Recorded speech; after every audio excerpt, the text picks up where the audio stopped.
Good morning. How are you? Copa America শিরোপা জেতার পরে তো আর্জেন্টিনা ভক্তদের এখন এমনই বাঁধ ভাঙা উচ্ছ্বাস। যদিও মেসির পায়ের অবস্থা দেখে সবাই বেশ দুশ্চিন্তার মধ্যেই ছিল, বাট এই কোপা আমেরিকার শিরোপা জিতে আর্জেন্টিনা তো একটা রেকর্ড করলো। বাট তার চাইতে বড় বিষয় কত টাকা পেল আর্জেন্টিনা এবং এই ম্যাচের টিকিটের দাম যে কতটা আকাশচুম্বী ছিল সবটাই শেয়ার করছি।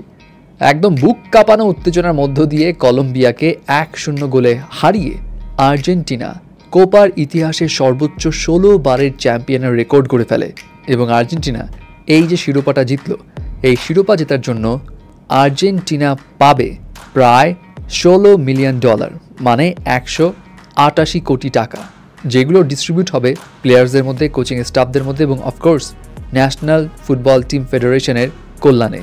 এছাড়া কলম্বিয়া যে কিনা রানার আপ হয়েছে সে পাবে হচ্ছে $7 মিলিয়ন, মানে 82 কোটি টাকা।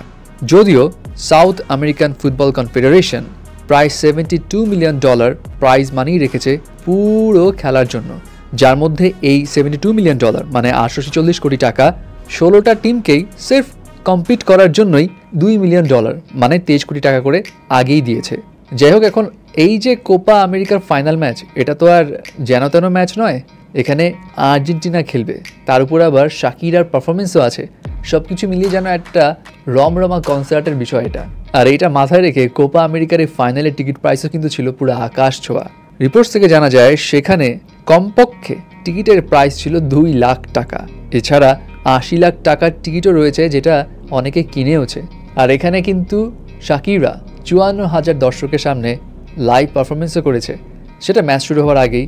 তবে এই লাইভ পারফরমেন্সের জন্য শাকিরাও কিন্তু কম টাকা নেয়নি, সে নিয়েছে প্রায় $2 মিলিয়ন, মানে 23 কোটি টাকার মতো।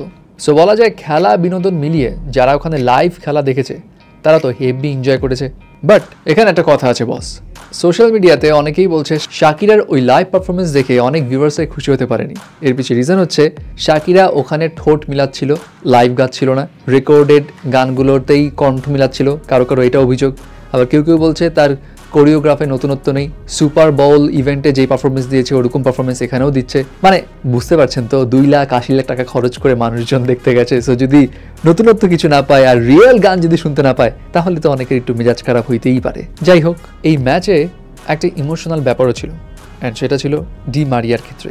কোপা আমেরিকার এই ফাইনাল ম্যাচ দিয়ে ইন্টারন্যাশনাল ফুটবলে 15 বছরের ক্যারিয়ারের ইতি টানে আর্জেন্টিনার এই তারকা Angel Di Maria. And of course প্রিয় দলকে বিদায় জানানোর সময়টা তার জন্য যেমন কষ্টের ছিল তেমনি দারুণও ছিল, কারণ তার শেষ ম্যাচেই শিরোপা জিতে আর্জেন্টিনা। এবং এখানে আরেকটা মোমেন্টসে সবার মন ছুঁয়ে যায়, সেটা হলো মেসি ডি মারিয়াকে ডেকে তার হাতে কোপা আমেরিকার কাপটা তুলে দেয়। শুধু তাই নয়, মেসি যখন আহত হয়ে মাঠ ছেড়ে চলে যায় সেই সময় ক্যাপ্টেন্সির দায়িত্ব কিন্তু দিয়ে দেয় অ্যাঞ্জেল ডি মারিয়ার উপর। সো তার এই শেষ ম্যাচে সে যেমন সম্মানও পেয়েছে তেমনি সেলিব্রেশন করার একটা সেরা অপরচুনিটিও পেয়েছে।